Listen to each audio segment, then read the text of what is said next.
এই টাইটা খোঁজার জন্য আসবে না। আর তুমিও বাড়ি চলে যাও, অপেক্ষা করার দরকার নেই। আর একটু অপেক্ষা করি, যদি আসে।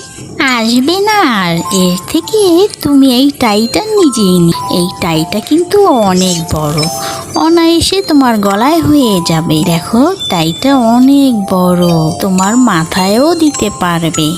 মাথায় দিলে অনেক সুন্দর দেখা যাবে। তুমি না হয় সেটা কালকেই ফেরত দিও, আজ তুমি চলে যাও। হ্যাঁ হ্যাঁ, ঠিক বলেছ। আমি দেখি আমার মাথায় হয় কি না, তাহলে পরে যাই, কালকে আবার ফেরত দিব। ধন্যবাদ তোমাকে। আর দেখো আমাকে কত সুন্দর দেখাচ্ছে। টাইটা আরো অনেক রকম ভাবে পরা যায়, গলায়, মাথায়, পেটে। এত সুন্দর যে এই টাইটা, না দেখো কি সুন্দর লাগছে আমাকে, তাই না? এই যে বন্ধুরা, তোমাদের